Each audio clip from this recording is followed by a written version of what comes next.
What I wanted to do is to reconstruct a world that is lost already. Can images be heard? And can a sound be seen?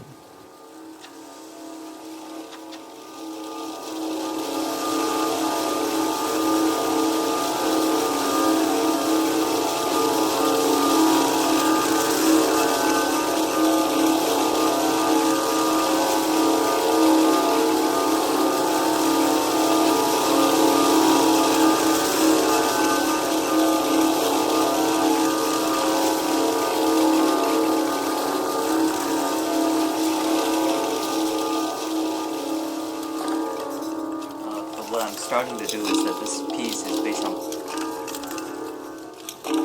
greatness.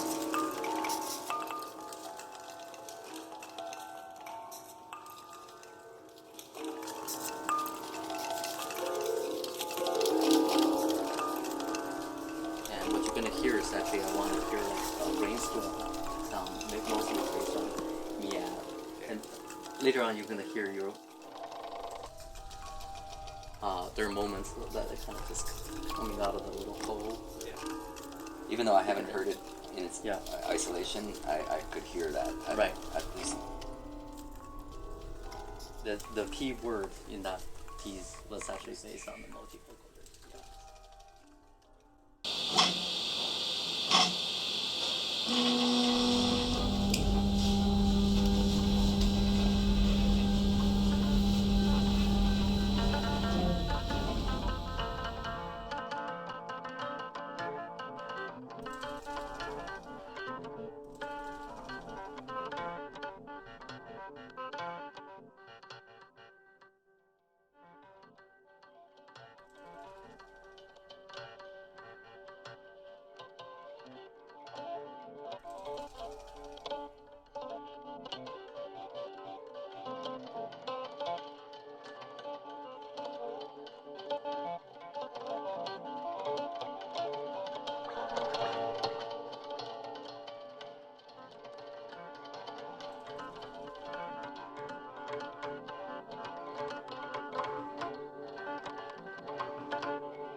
This is something I've been wanting to do since I was a college student. In many ways, this is kind of a recollection of dreams. Huang Binghong's paintings, no one can paint like this anymore. And he painted these paintings at a time when China was still very rich with its traditions. A lot of precious recordings were made at that time.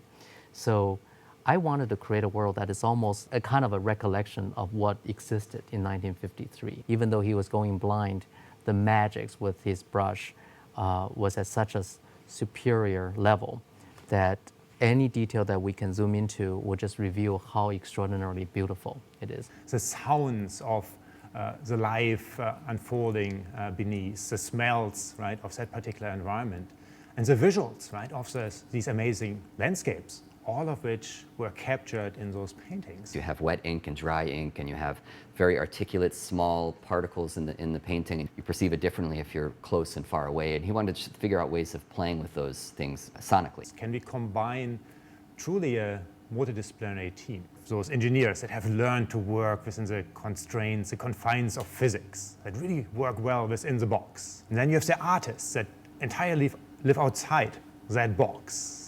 Use their imagination, creativity. And one of the things that we have noticed, if we combine both sides of the brain, right, the creative part and the very systematic part, amazing things start to happen. Can we look through the eyes of science, through the eyes of engineering, at a historic artifact and explore it in ways it has never been explored before, never been viewed before, to really tell the story, the complete story.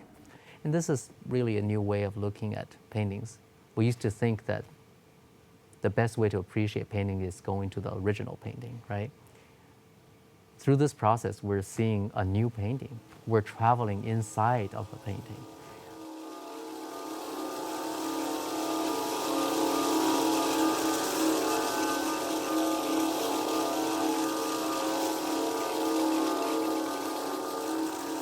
Falco and Sam came to me and said, we want to take very, very high resolution mosaic images, and we want to automate the process so that we can hit go on a machine, go out, have lunch, have a cup of coffee, and come back 3 hours later and the project is done. Old school scanners are not high resolution enough.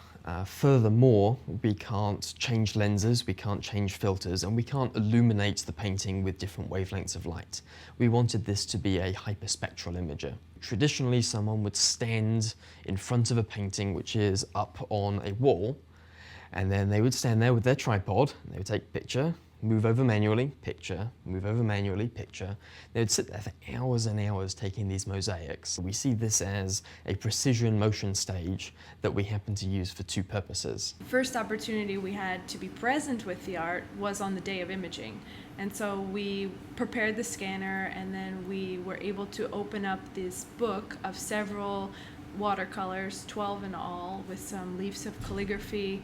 And that's when we were there capturing the texture, capturing the brush strokes. At the end of our imaging night, we went downstairs to the Wave, where we have this giant tiled display, and we put it up there, and we said, oh, okay, so that's what it looks like.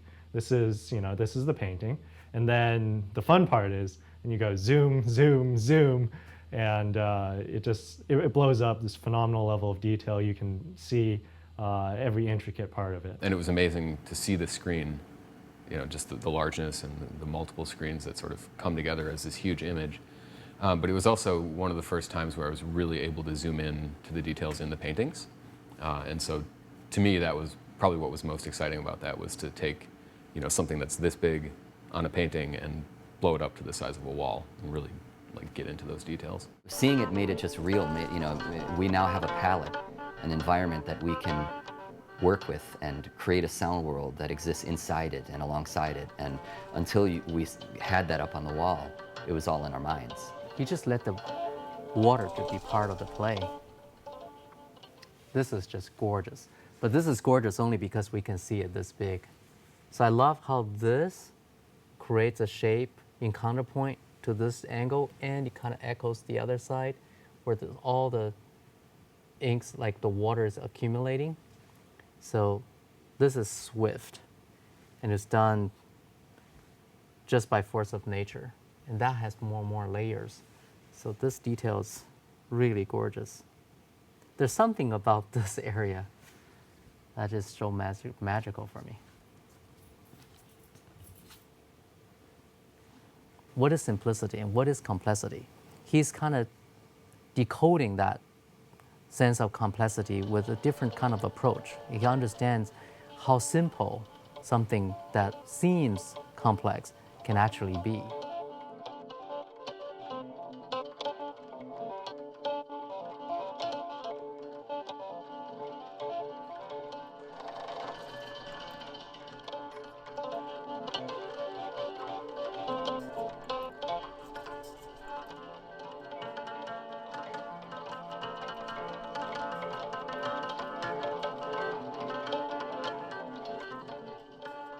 I have a lot of recordings from the archives made in 1953. What I wanted to do is to reconstruct a world that is lost already. We had to find a way to choreograph the movement through these paintings on this large display wall with the presentation of the multi-channel composition. The sound team had created this software where he could trace the calligraphy, and that for me was really the tying point between the art and the sound. One approach that appears in the piece is taking a bunch of different sonic particles, kind of like a single, a single gesture on a painting, placing it in sound around your head, and then amplifying it and multiplying it into thousands of particles and clouds of sound that move around your head.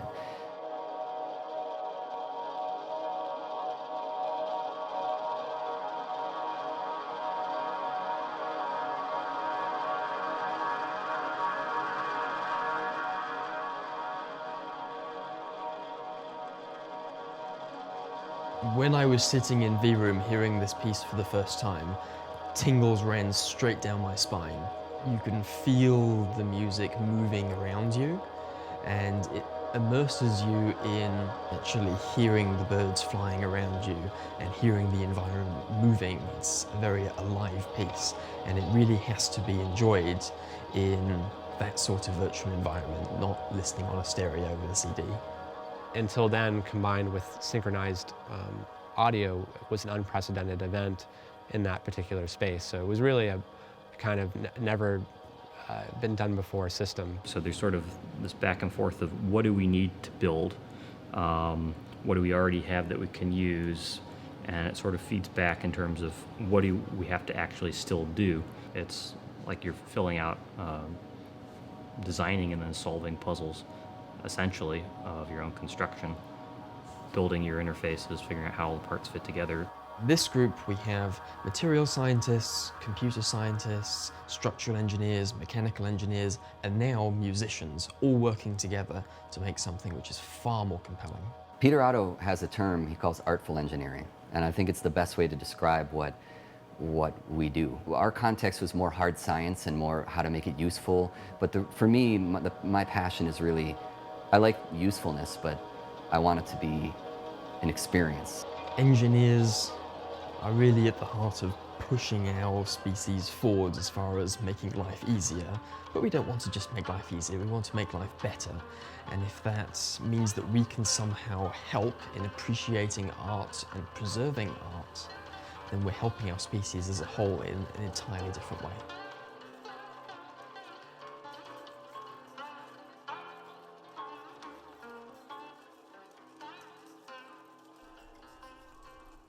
When I looked at a lot of the XRF spectra and I saw barium, and barium isn't really a watercolor component, and so it kind of intrigued a sort of mystery, like why was Huang Binhong using barium? How did the barium get on the art? Where is it spatially distributed? So that was like a new question that this work opened up, and perhaps it's showing something that we didn't know about Huang Binhong's process.